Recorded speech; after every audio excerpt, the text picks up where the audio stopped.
So Freckles fared through the bitter winter. He was very happy. He had hungered for freedom, love, and appreciation so long. He had been unspeakably lonely at the home, and the utter loneliness of a great desert or forest is not so difficult to endure as the loneliness of being constantly surrounded by crowds of people who do not care in the least whether one is living or dead. All through the winter, Freckles' entire energy was given to keeping up his lines and his chickens from freezing or starving. When the first breath of spring touched the Limberlost, the snow receded before it. When the catkins began to bloom, when there came a hint of green to the trees, bushes, and swale, when the rushes lifted their heads and the pulse of the newly resurrected season beat strongly in the heart of nature, something new stirred in the breast of the boy. Nature always levies her tribute. Now she laid a powerful hand on the soul of Freckles, to which the boy's whole being responded. Though he had not the least idea what was troubling him, Duncan accepted his wife's theory that it was a touch of spring fever, but Freckles knew better. He never had been so well. Clean, hot, and steady the blood pulsed in his veins. He was always hungry, and his most difficult work tired him not at all. For long months, without a single intermission, he had tramped those 7 miles of trail twice each day, through very conceivable states of weather. With a heavy club he gave his wires a sure test, and between sections, first in play, afterward to keep his circulation going, he had acquired the skill of an expert drum major. In his work there was exercise for every muscle of his body, each hour of the day. At night a bath, wholesome food, and sound sleep in a room that never knew fire. He had gained flesh and color, and developed a greater strength and endurance than anyone ever could have guessed. Nor did the Limberlost contain last year's terrors. He had been with her in her hour of desolation, when stripped bare and deserted, she had stood shivering, as if herself afraid. He had made excursions into the interior until he was familiar with every path and road that ever had been cut. He had sounded the depths of her deepest pools, and had learned why the trees grew so magnificently. He had found that places of swamp and swale were few compared with miles of solid timberland, concealed by summer's luxuriant undergrowth. The sounds that at first had struck cold fear into his soul he now knew had left on wing and silent foot at the approach of winter. As flock after flock of the birds returned, and he recognized the old echoes reawakening, he found to his surprise that he had been lonely for them and was hailing their return with great joy. All his fears were forgotten. Instead, he was possessed of an overpowering desire to know what they were, to learn where they had been, and whether they would make friends with him as the winter birds had done. And if they did, would they be as fickle? For with the running sap, creeping worm, and winged bug, most of Freckles' chickens had deserted him, entered the swamp, and feasted to such a state of plethora on its store that they cared little for his supply, so that in the strenuous days of mating and nest building the boy was deserted. He chafed at the birds in gratitude, but he found speedy consolation in watching and befriending the newcomers. He surely would have been proud and highly pleased if he had known that many of the former inhabitants of the interior swamp now grouped their nests beside the timberline solely for the sake of his protection and company. The yearly resurrection of the Limberlost is a mighty revival. Freckles stood back and watched with awe and envy the gradual reclothing and repopulation of the swamp. Keen-eyed and alert through danger and loneliness, he noted every stage of development, from the first piping frog and unsheathed bud to full leafage and the return of the last migrant. The knowledge of his complete loneliness and utter insignificance was hourly thrust upon him. He brooded and fretted until he was in a fever, yet he never guessed the cause. He was filled with a vast impatience, a longing that he scarcely could endure. It was June by the zodiac, June by the Limberlost, and by every delight of a newly resurrected season it should have been June in the hearts of all men. Yet Freckles scowled darkly as he came down the trail, and the running tap-tap that tested the sagging wire and telegraphed word of his coming to his furried and feathered friends of the swamp this morning carried the story of his discontent a mile ahead of him. Freckles' special pet, a dainty yellow-coated, black-sleeved cock goldfinch, had remained on the wire for several days past, the bravest of all, and Freckles, absorbed with the cunning and beauty of the tiny fellow, never guessed that he was being duped. For the goldfinch was skipping, flirting, and swinging for the express purpose of so holding his attention that he would not look up and see a small cradle of thistledown and wool perilously near his head.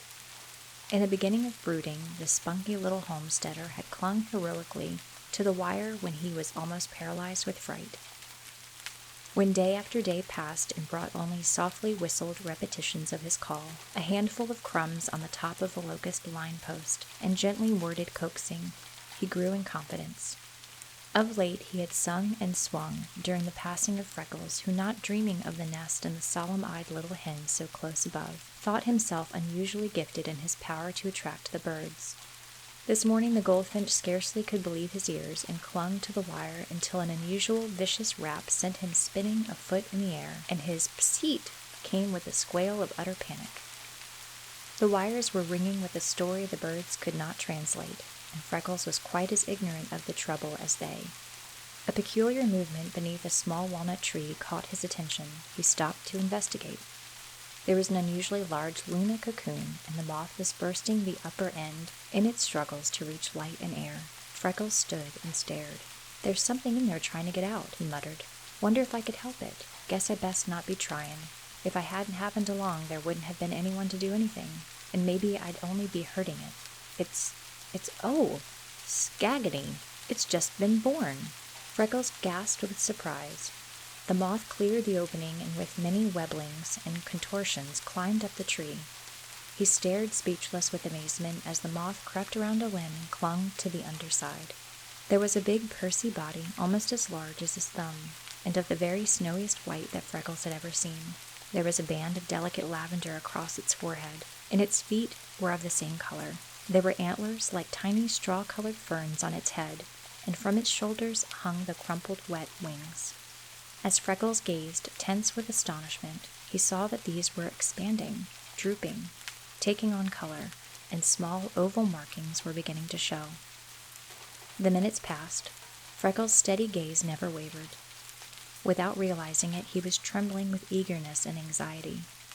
As he saw what was taking place, "It's going to fly," he breathed in hushed wonder.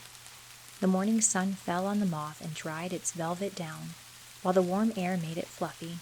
The rapidly growing wings began to show the most delicate green, with lavender foreribs, transparent, eye-shaped markings, edged with lines of red, tan, and black, and long, crisp trailers.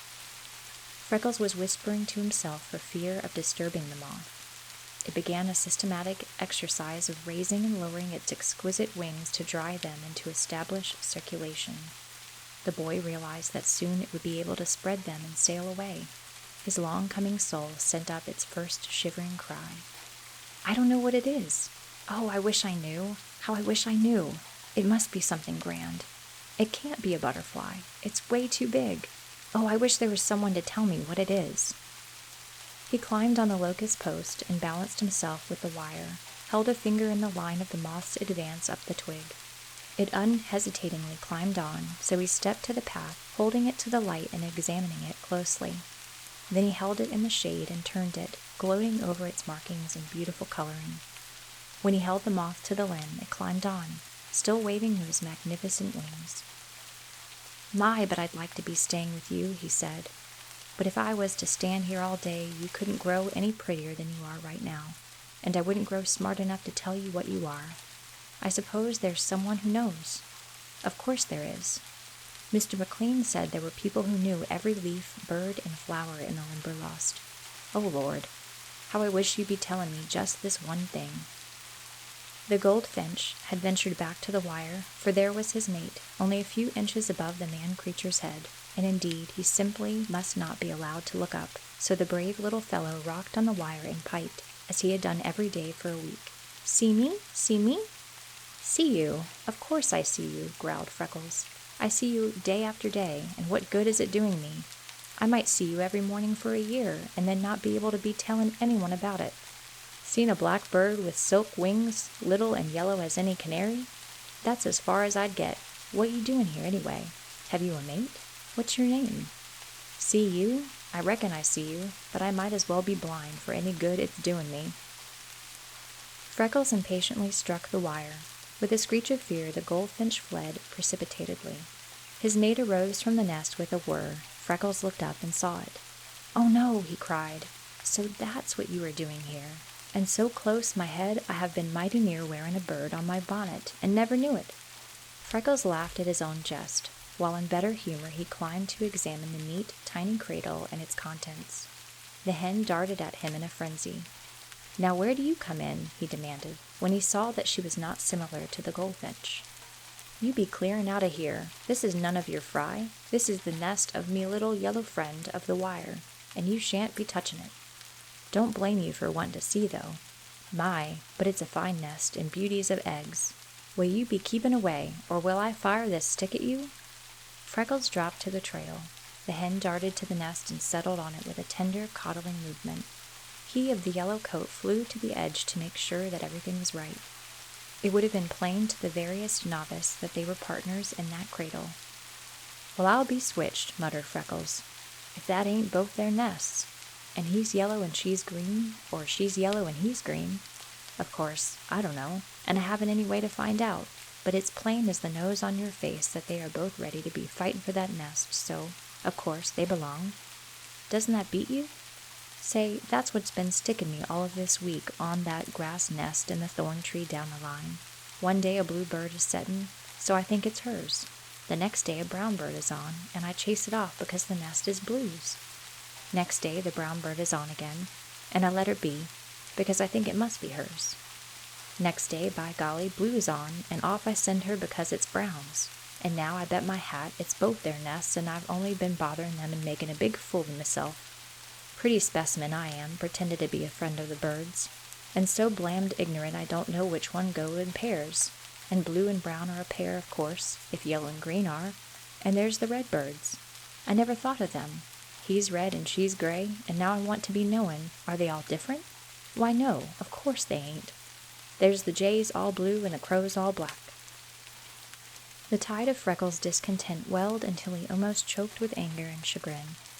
He plodded down the trail, scowling blackly and viciously, spanging the wire. At the finch's nest he left the line and peered into the thorn tree. There was no bird brooding. He pressed closer to take a peep at the snowy, spotless little eggs he found so beautiful, when at the slight noise up raced 4 tiny baby heads with wide-open mouths, uttering hunger cries. Freckles stepped back. The brown bird alighted on the edge and closed one cavity with a wiggling green worm, while not 2 minutes later the blue filled another with white. That settled it. The blue and brown were mates. Once again Freckles repeated his "how I wish I knew."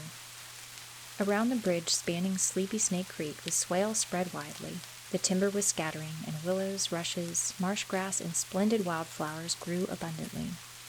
Here lazy, big, black water snakes, for which the creek was named, sunned on the bushes. Wild ducks and grebe chattered, cranes and herons fished, and muskrat plowed the bank in queer rolling furrows. It was always a place full of interest, so Freckles loved to linger on the bridge, watching the marsh and water people. He also transacted affairs of importance with the wildflowers and sweet marsh grass. He enjoyed splashing through the shallow pools on either side of the bridge. Then, too, where the creek entered the swamp was a place of unusual beauty. The water spread in darksome, mossy green pools. Water plants and lilies grew luxuriantly, throwing up large, rank green leaves.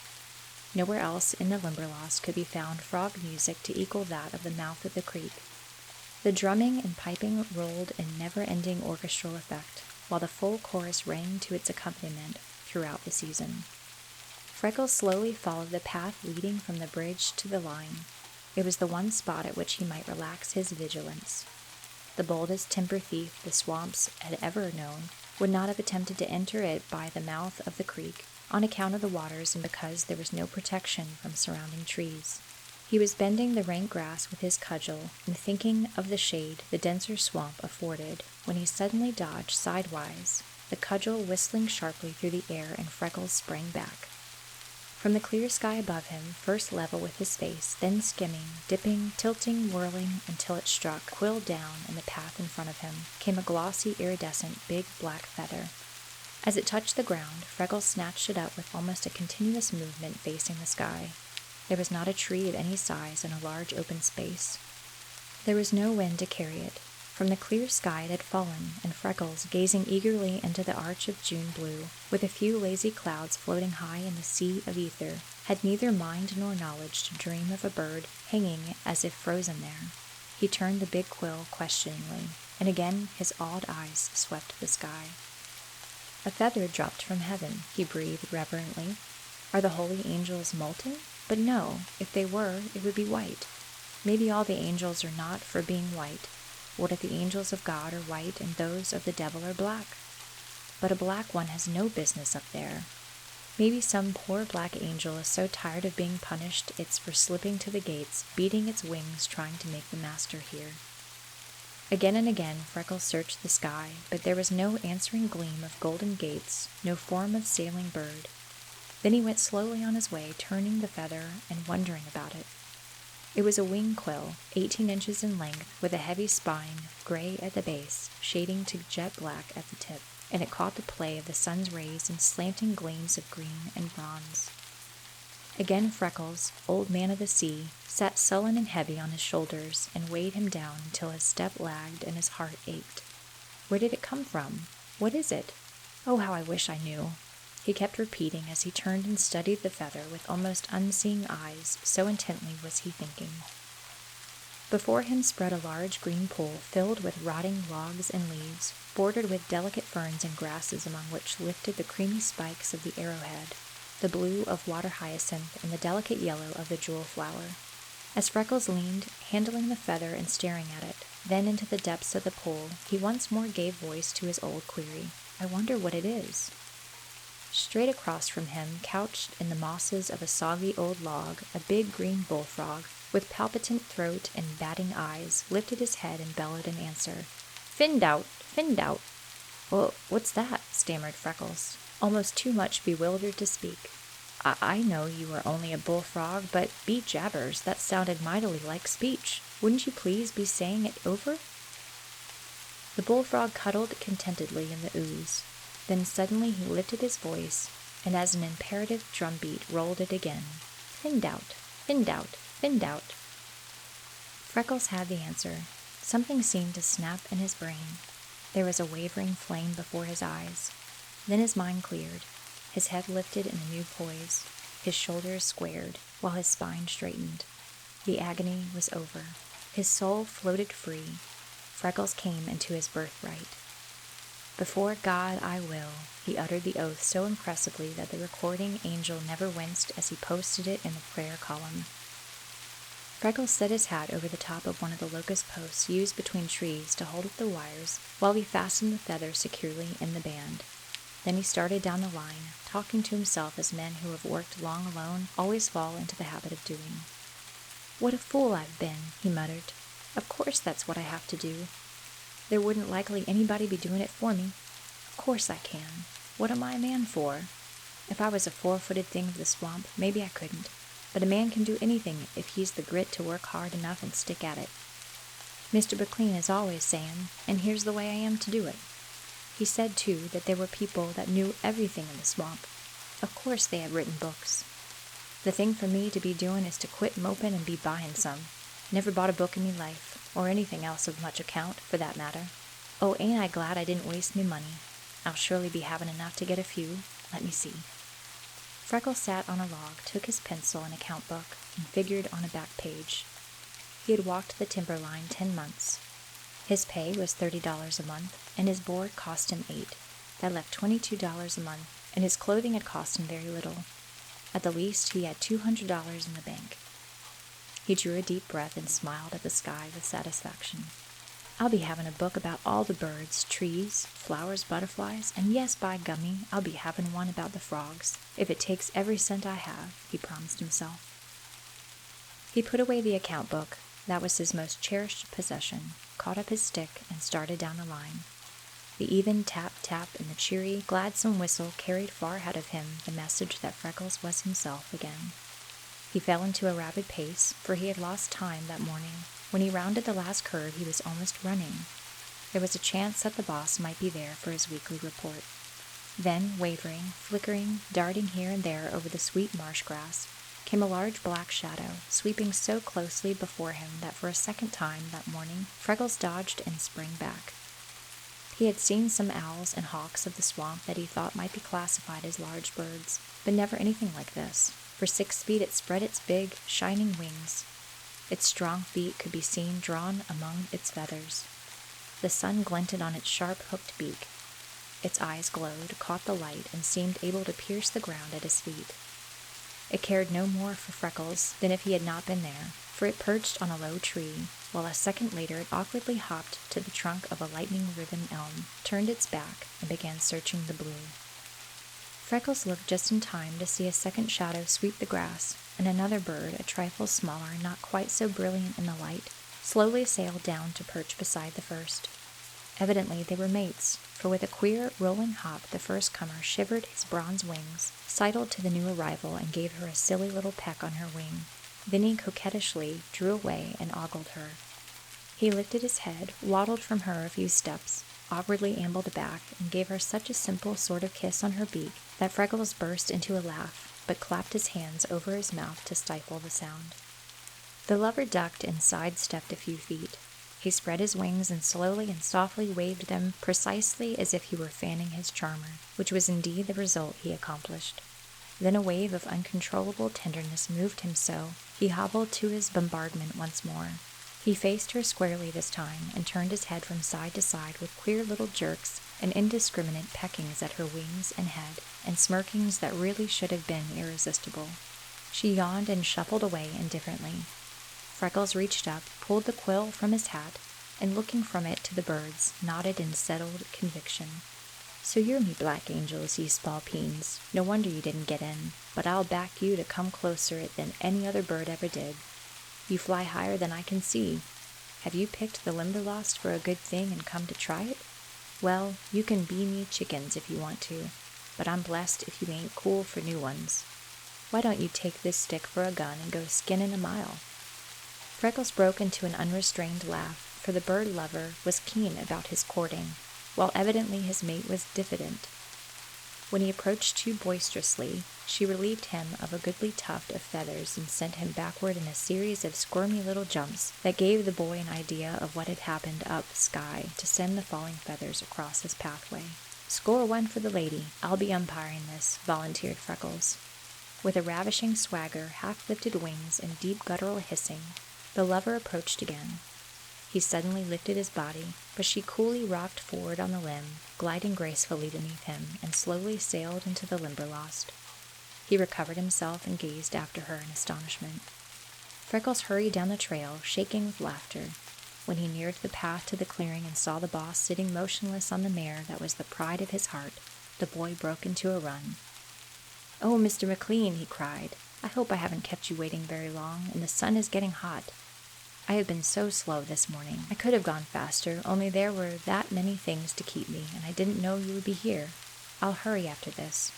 I've never had to be given excuses before. The line wasn't down, and there wasn't a sign of trouble. It was other things that were making me late." McLean, smiling on the boy, immediately noticed the difference in him. This flushed, panting, talkative lad was not the same creature who had sought him in despair and bitterness. He watched in wonder as Freckles mopped the perspiration from his forehead and began to laugh. Then, forgetting all his customary reserve with the boss, the pent-up boyishness in the lad broke forth. With an eloquence of which he never dreamed, he told his story.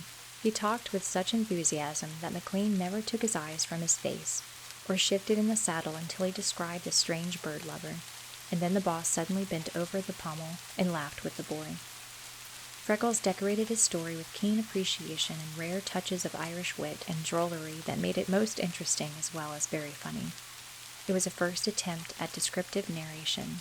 With an inborn gift for striking the vital point, a naturalist's drawing enthusiasm for the wonders of the Limberlost, and the welling joy of his newly found happiness, he made McLean see the struggles of the moth in its freshly painted wings, the dainty, brilliant bird mates of different colors, the feathers sliding through the clean air, the palpitant throat and batting eyes of the frog, while his version of the big bird's courtship won the boss the best laugh he had enjoyed for years. "They're in the middle of a swamp now," said Freckles. "Do you suppose there is any chance of them staying with me chickens? If they do, they'll be about the queerest I have. but I tell you, sir, I am finding some plumb good ones. There's a new kind over at the mouth of the creek that uses its wings like feet and walks on all fours. It travels like a thrashing machine. There's another, tall as me waist, with a bill a foot long, a neck near 2, not the thickest of me wrists, and an elegant color. He's some blue and gray, touched up with black, white, and brown. The voice of him is such that if he'd been going up and standing beside a tree and crying at it a few times, he could be sawing it square off. I don't know, but it would be a good idea to try him on the gang, sir." McLean laughed. "Those must be blue herons, Freckles," he said. "And it doesn't seem possible, but your description of the big black birds sounds like genuine black vultures. They are common enough in the South. I've seen them numerous around the lumber camps of Georgia, but I never before heard of any this far north. They must be strays. You have described perfectly our nearest equivalent to a branch of these birds called in Europe Pharaoh's chickens. But if they are coming to the Limberlost, they will have to drop Pharaoh and become Freckles chickens, like the remainder of the birds, won't they? Or are they too odd and ugly to interest you?" "Oh, not at all, cried Freckles, bursting into pure brogue in his haste. "I don't know as I'd be calling them exactly pretty, and they do move like a rocking horse loping, but they are so big and fearless. They have a fine color for black birds, and their feet and beaks seem so strong. You never saw anything so keen as their eyes. And fly? Why, just think, sir, they must be flying miles straight up, for they were out of sight completely when the feather fell. I don't suppose I have a chicken in the swamp that can go as close heaven as those big black fellows, and then—" Freckles' voice dragged and he hesitated. "Then what?" interestedly urged McLean. "He was loving her so," answered Freckles in a hushed voice. "I know it looked awful funny, and I laughed and told on him, but if I'd taken time to think, I don't believe I'd have done it. You see, I've seen such a little bit of lovin' in me life. You easily can be understanding that at the home it was every day the old story of neglect and desertion. Always people that didn't even care enough for their children to keep them. So you see, sir, I had to like him for trying so hard to make her know he loved her. Of course, they're only birds, but if they are caring for each other like that, why, it's just the same as people, ain't it?" Freckles lifted his brave, steady eyes to the boss. "If anybody loved me like that, Mr. McLean, I wouldn't be spending any time on how they looked or moved. All I'd be thinking of would be how they felt toward me. If they will stay, I'll be caring as much for them as any chickens I have. If I did laugh at them, I thought he was just fine." The face of McLean was a study, but the honest eyes of the boy were so compelling that he found himself answering, "You are right, Freckles. He's a gentleman, isn't he? And the only real chickens you have. Of course he'll remain. The Limberlost will be paradise for his family. And now, Freckles, what has been the trouble all spring? You have done your work as faithfully as anyone could ask, but I can't help seeing that there is something wrong. Are you tired of your job?" "I love it," answered Freckles. "It will almost break me heart when the gang comes and begins tearing up the swamp and scaring away me chickens." "Then what is the trouble?" insisted McLean. "I think, sir, it's been books," answered Freckles. "You see, I didn't realize it myself until the bullfrog told me this morning. I hadn't ever heard about a place like this. Anyway, I wasn't understanding how it would be if I had. Being among these beautiful things every day, I got so anxious-like to be knowing and naming them, that it got to eating into me and went and made me near sick, when I was well as I could be. Of course, I learned to read, write, and figure some at school, but there was nothing there or in any of the city that I ever got to see that would make a fellow even be dreaming of such interesting things as there are here. I've seen the parks, but good Lord, they ain't even beginning to be in it with the Limberlost. It's all new and strange to me. I don't know a thing about any of it. The bullfrog told me to find out, plain as day. And books are the only way, ain't they?" "Of course," said Mr. McLean, astonished at himself for his heartfelt relief. He had not guessed until that minute what it would have meant to him to have Freckles give up. "You know enough to study out what you want yourself, if you have the books, don't you?" "I am pretty sure I do," said Freckles. "I learned all I had the chance at in the home, and me schooling was good as far as it went. Wouldn't let you go past 14, you know. I always did me sums perfect, and loved me history books. I had them almost by heart. I never could get me grammar to suit them. They said it was just born in me to go wrong talking, and if it hadn't been, I suppose I would have picked it up from the other children. But I'd the best voice of any of them in the home or at school. I could knock them all out singing. I was always leader in the home, and once one of the superintendents gave me car fare and let me go into the city and sing in a boys' choir. The master said I'd the sweetest voice of them all until it got rough-like, and then he made me quit for a while. But he said it would be coming back by now, and I'm really thinking it is, sir, for I've tried it on the line a bit of late, and it seems to go smooth again and lots stronger. That and me chickens have been all the company I've been having, and it will be all I'll want if I can have some books and learn the real names of things, where they come from, and why they do such interesting things. It's been fretting me more that I knew to be shut up here among all these wonders and not knowing a thing. I wanted to ask you what some books would cost me, and if you'd be having the goodness to get me the right ones. I think I have enough money. Freckles offered his account book, and the boss studied it gravely. You needn't touch your account, Freckles, he said. $10 from this month's pay will provide you everything you need to start on. I will write a friend in Grand Rapids today to select you the very best and send them at once. Freckles' eyes were shining. Never owned a book in me life, he said. Even me new school books. Even me school books were never mine. Lord, how I used to wish I could have just one of them for me very own. Won't it be fun to see me Sawbird and me little yellow fellow looking at me from the pages of a book, and their real names and all about them printed alongside? How long will it be taking, sir? 10 days should do it nicely, said McLean.